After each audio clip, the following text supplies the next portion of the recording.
When you log in to Truxo, your dashboards are the first thing you see. Think of them as your operations command center.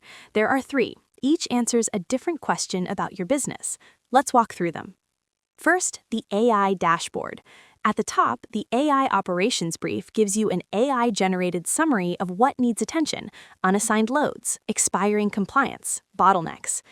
Below that, 5 KPI cards show at-risk loads, missing PODs, overdue invoices, unassigned loads, and margin risk, all at a glance. On the left, live operations tracks loads in transit, delivered, or delayed. On the right, AI recommendations rank your next best actions by business impact. Just hit Take Action. Further down, a revenue and margin trend chart with projections, an exception queue for overdue invoices, and an Ask Truxo AI chat box for plain English questions about your data. Next, the financial dashboard. This answers the money question. Filter by date range at the top.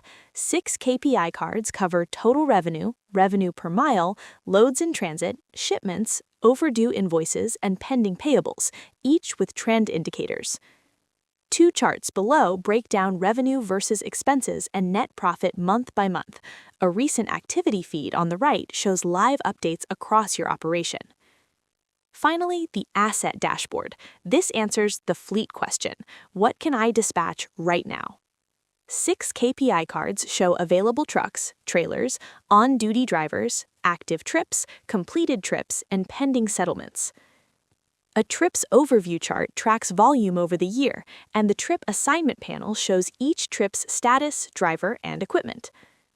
Below that, an expirations list for compliance documents, fleet profitability with top performers and trucks needing attention, and a fleet live map showing real-time asset locations.